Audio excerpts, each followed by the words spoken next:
I've been tasked with just speaking a little bit about the importance of fighting hunger here in the United States, and particularly around advocacy. Over the past 18 or so plus months, it has been, let's just be honest, an incredibly hard, challenging year. And the temptation, if you're like me, is to focus all of my awareness, attention on me, on my family, on my church, on just anything related to me. And this is, I think, in some ways why there's a challenge about the scarcity mentality, where we're placing ourselves as the most important priority. But as followers of Christ, as the capital C church, we're called to just not only love ourselves because God loves us, but to love our neighbors. And you've seen how hunger has spiked dramatically in the United States. We've learned that during the height of the pandemic, childhood hunger quadrupled at its worst state. We've seen 1 out of 6 Americans experience hunger where they're unsure where their next meal will come from, or they're not receiving the right calories or healthy nutrients, again, to experience health and flourishing. And friends, this is where we come in. While we affirm all of the different ways that we can engage this important calling, whether it's food pantries at our churches, whether it's food banks, whether it's direct relief, I also want to convey to you that while those things are very important and we should celebrate and affirm these things, we have to also urge our nation's leaders that they too have a responsibility to help end hunger in our nation and frankly around the world as well. We believe that we can urge our leaders to be moral, to be just, to be compassionate. When there are people experiencing hunger, when our children in our cities, in our states, and around the nation are experiencing hunger, we can't do nothing. When communities of color, black and brown, indigenous families, when there are poor families in urban and rural settings who are experiencing hunger, we can't just simply be about our scarcity mentality and do nothing. This is the reason why at CBF you'll be learning more today about how your community, how you're responding through letters, through calls, through reaching out to members of Congress, again, urging them to do the right thing. So thank you again so much. Bread for the World and CBF, we're so proud to partner together, and we hope that in the years to come, we will not only deepen our partnership, but will continue to go farther in this mission to help end hunger in our nation. Thank you. God bless you. Well, welcome to another CBF Gathering. My name is Andy Hale, and I'm CBF's weekly podcast host. This week, we are hosting a conversation about hunger initiatives throughout the fellowship. We have several special guests who represent churches being the incarnational presence of Jesus in their communities.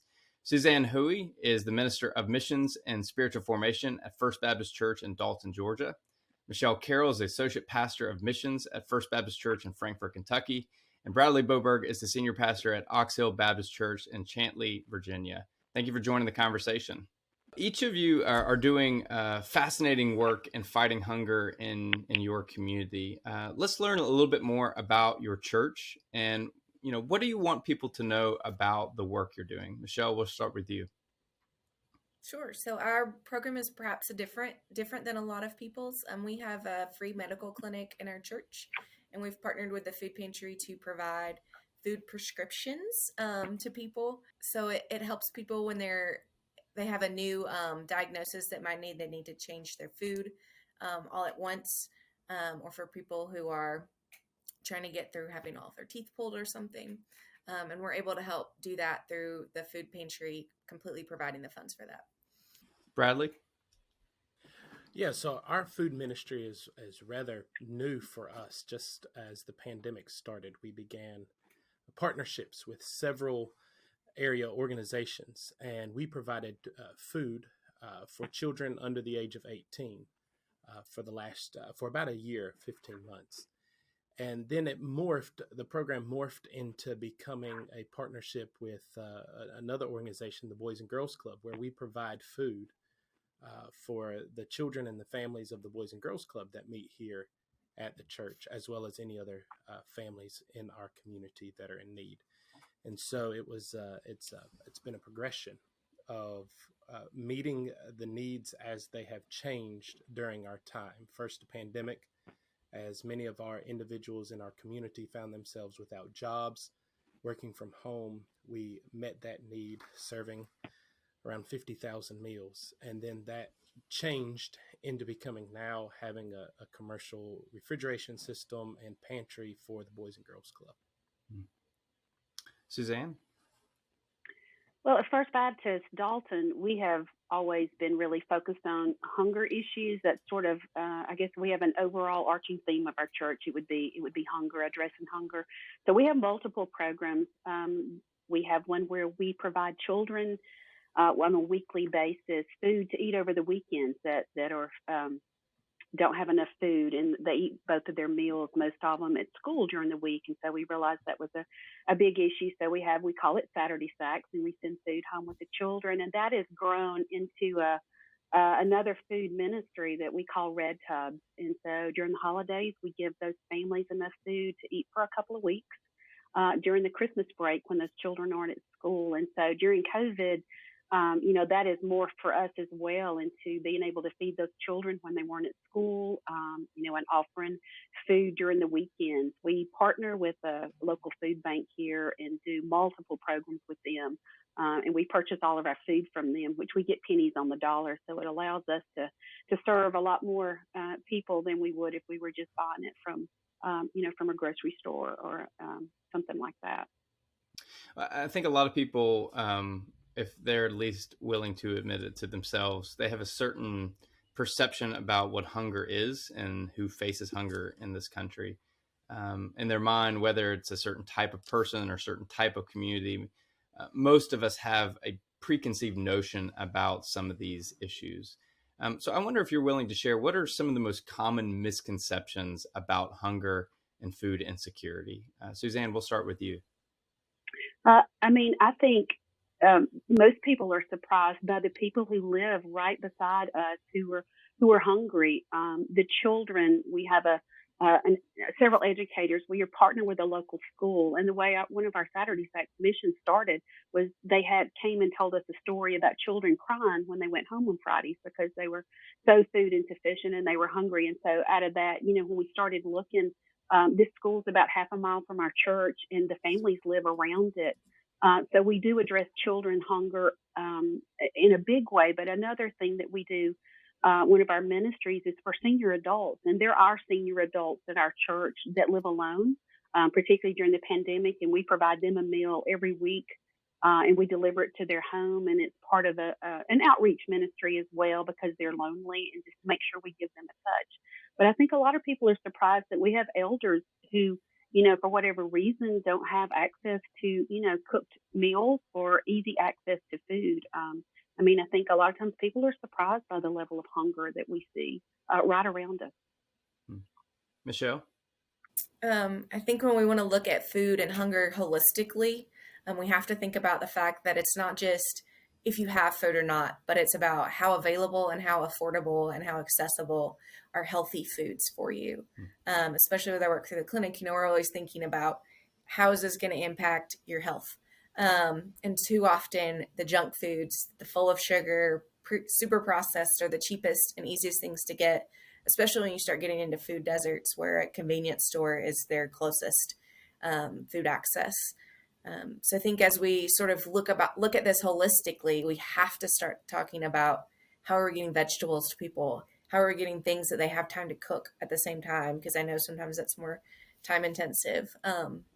But thinking about food not just as access, but as what the food physically is. Within American Christianity, there seems to be a divide about helping the most vulnerable, marginalized, and underprivileged. And this is due to the influence of socio-political divides. theologically, why is your type of work close to the gospel ministry, Bradley? Well, we here at Ox Hill Baptist Church are rather partial to the Matthew 25 passage of Scripture. That reminds us, as we care for other people in their situation and their life circumstances, we are also caring for Jesus and meeting the needs of individuals who may be in poverty or are food insecure are in a way of impacting people in the name of Jesus and impacting the work and the ministry of Jesus. But it's deeper than that. You know, as the Old Testament also states, that this idea of helping individuals dealing with food insecurity and those who are hungry is deep into the Jewish culture and society and lifestyle. Isaiah 58 or Ezekiel 18 both address this issue that we need to be people who are helping individuals who are hungry, who are thirsty, who are in need. And it's a part of who we are. And so as there are often pushbacks of individuals who are saying, well, they're lazy or they could do it a different way, or they need, we overcome those misconceptions. And then we say, but the gospel says, Jesus says, and it really is a matter of the words of Jesus, as those old Bibles where the words in red are there for us to read and to apply to our lives. Suzanne? I don't know that I can say it any better than Bradley just did. We use the scripture often that, what we do to the least of these. And it's a holistic approach that we try to go. We try not just to minister to their immediate need, but to minister to the whole person. And so, I don't know that I can make it any better than what Bradley's answer was about, that's what we do. That's what Jesus commanded us to do. And so we don't get a lot of pushback or argument, actually, for the ways in which we do that. There's a reason that most people are not pursuing the work of fighting hunger and their vocational calling versus, writing code or investment banking. The line of work is difficult. It's more often underfunded and it's underappreciated. So I wonder if y'all will take a few moments to talk to us about some of the biggest challenges you face in this type of work. Michelle, we'll start with you. I think the biggest challenge I face is getting our providers to remember that we have this program. Of course, I don't know what's happening in their doctor's appointments. So just helping them remember, because they're so used to not being able to tell someone, I am prescribing you food, good food, and here you can go get it, because that's just not an option for so many people. So that's my biggest challenge with this program. Bradley? I think our biggest challenge is that the biggest challenge is not assuming that we know the need or we know the solution. It's easy for us to assume we know the needs of our neighbors and to assume we know how to address all the needs of our neighbors. And so when you present an idea or a thought, you better have something to back it up. And so that's, the need is often nuanced and the solution is even more complex. And we have to listen to our neighbors.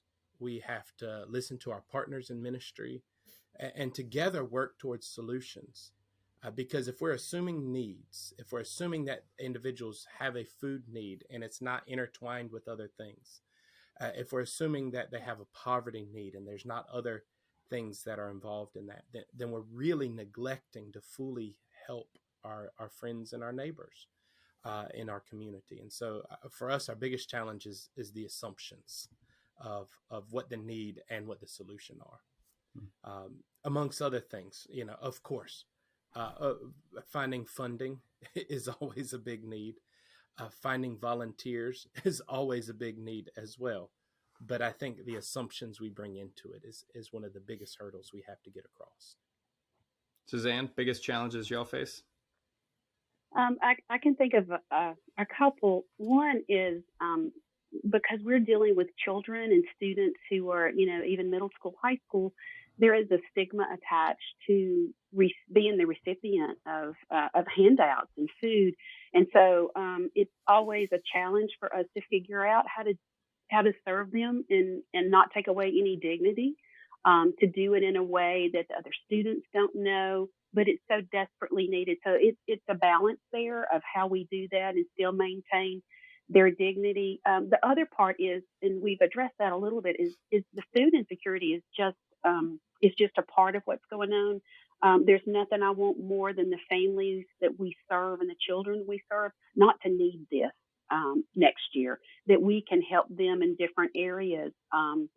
Whether it's education or, some kind of training that we can get them up so they're self-sufficient and they don't need it any longer. So, and just making that connection sometimes with families. We live in a community that has a really high Latino population here because what you may not know about Dalton is we are the carpet capital of the world and flooring capital of the world. So we have a high population of immigrants, and a lot of them are undocumented. And so we have a language barrier that's huge for us to figure out what the needs are. I had no idea Dalton was the carpet and flooring capital of the world. Yes, So that's where I need to go for discount prices. Just go straight to the manufacturer there. Absolutely. You drive down the interstate, there's 100 choices. Your communities reflect similar communities across the country and around the CBF Fellowship. And as congregational leaders and clergy that are listening to this or watching this, how replicable is what you've done in your context? How can churches practically get involved in the type of work that you are doing? Bradley, we'll start with you. Yeah, so where we are located, we're a suburb of Washington, D.C., and so we're out close to Dulles International Airport. And so one of the first things we decided to do is a first step is we talked to our neighbors. We talked to the individuals. Everywhere around here is an HOA, by the way. And so so we even in some of the low income housings, they're HOAs. So you talk to them, you talk to the managers. And so we first talked to our neighbors and the individuals in our community. We talked to our ministry partners. And that was the first step. Before we decided to do anything else, we talked to the people that we lived with and around. But then for us, it was, harnessing these partnerships and these relationships so that we were working together and we were not working in isolation. And so that was important for us. We found ways for us to work together to come up with the best solutions for our community. And so for us, it was establishing something here at the church. We have a couple of low-income communities that are real close, subsidized housing that is on the back side of the church. And so setting something up here at the church was the right thing to do in that context so that these children and their families could walk to the church, literally footsteps from the church, to pick up any food that they needed.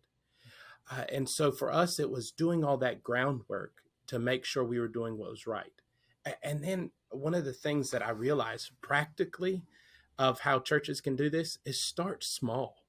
Often we look at these churches and we're like, oh my gosh, they serve so many people, or they're doing this big work. One of the things that when we first started, we started small. You can say you laid a low bar, or whatever you want to say, but we're like, this is our initial goal is going to be here, because it got people on board. It got our volunteers engaged, and it says, okay, we can achieve this. And that helped us to continue to allow it to morph and grow into a larger ministry that impacted more people in our community, thousands of people across our community. And so we started small, and that's some practical advice, I guess, I can give. Michelle? I know that having a free clinic in your church is probably a pretty high bar for most people to meet. We're 20 years into this, so it's taken us a long time to get there. But there are free clinics in your area. There are federally qualified health centers near you. Reach out to them, see if you can help them help provide food for people who are in need. And there's also tons of great programs at local farmers markets. and other places like that, where they will double EBT stamps on fresh fruits and vegetables. And they, of course, need funds to be able to do that so that the farmers get paid.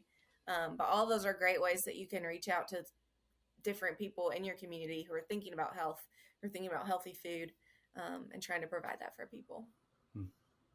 Yeah, in our context in Baton Rouge, University Baptist Church has this 30-year partnership with the elementary school that's in our neighborhood. Baton Rouge is especially known in Louisiana for private schools and under-resourced local schools. And so they started with a Reading Friends program here where you have people consistently going in, and that opened the door to say, okay, we have resources within the congregation that as family have needs arise, that we can begin to address some of those needs.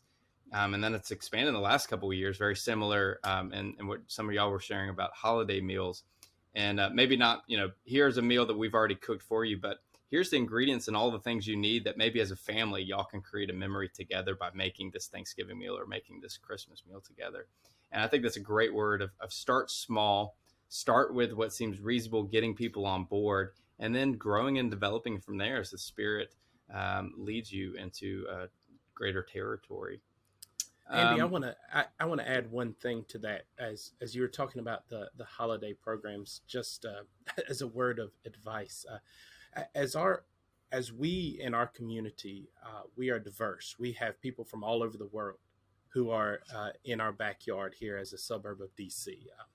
Our neighbors are from India and Korea and all over the world. Afghanistan now is many of our neighbors.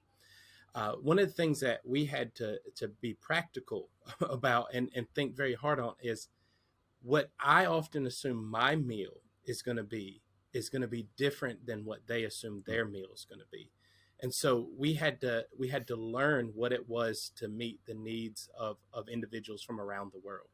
And so if your neighbors are from the international community, that is something very, very, very important that you need to do, is not assume that they're going to eat all the same things that you eat, but understand what their meals look like and do a little research and study on that as well. And that was a very practical one of the first steps we took.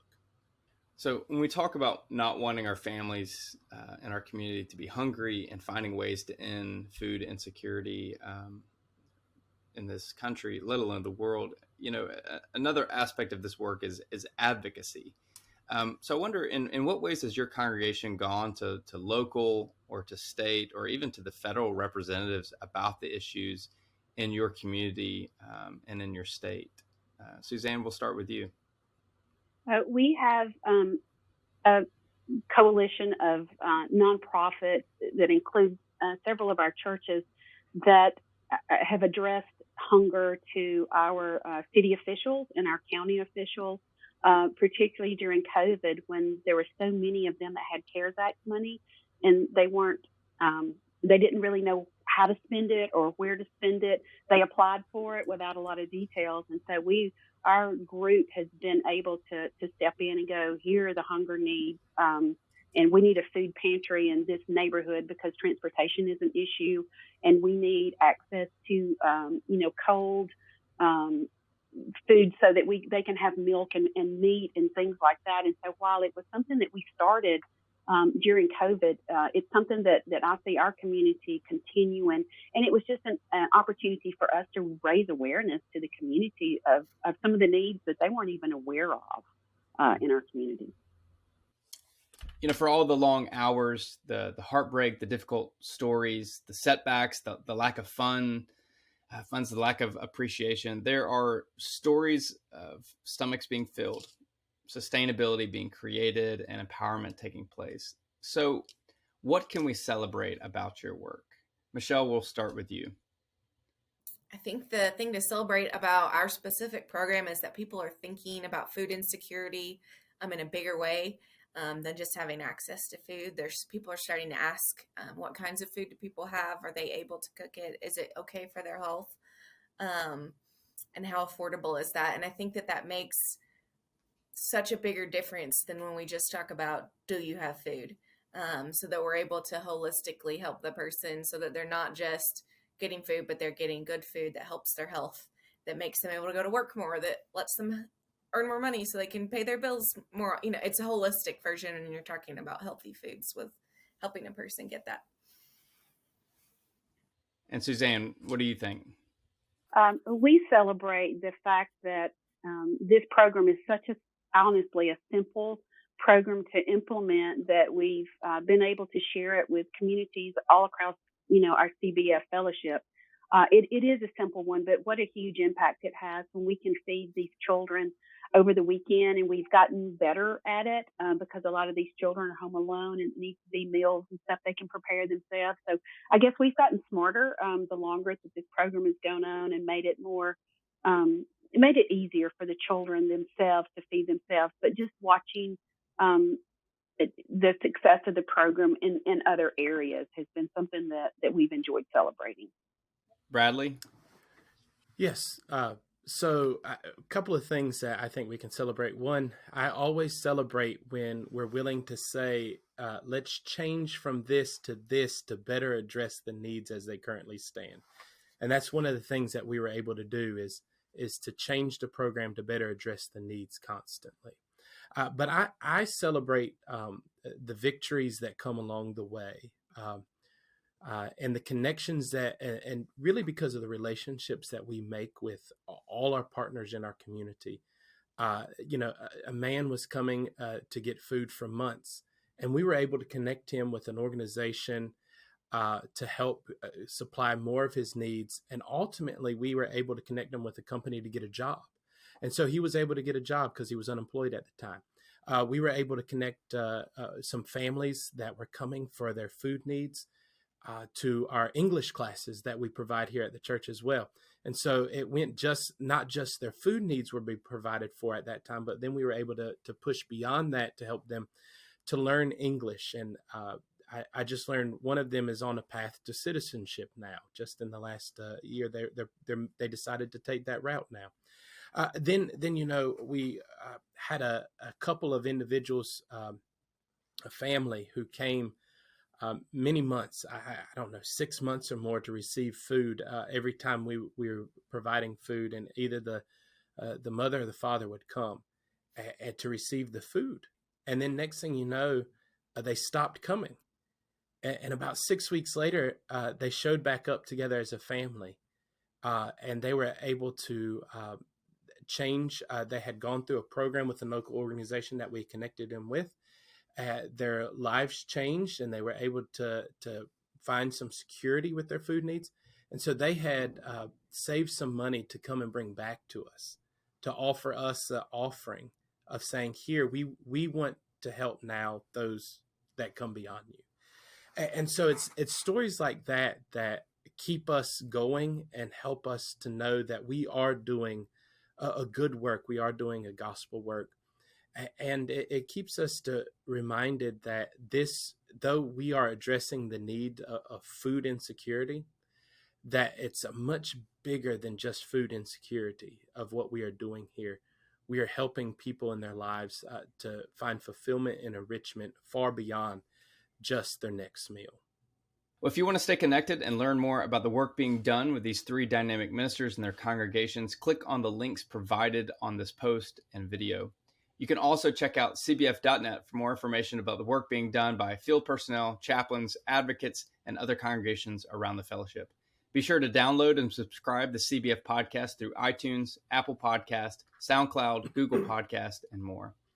Suzanne, Brad, and Michelle, we are incredibly grateful for your leadership and your church's willingness to live out the compassion of Jesus in your communities. It's great to Thank be here. you. It was wonderful.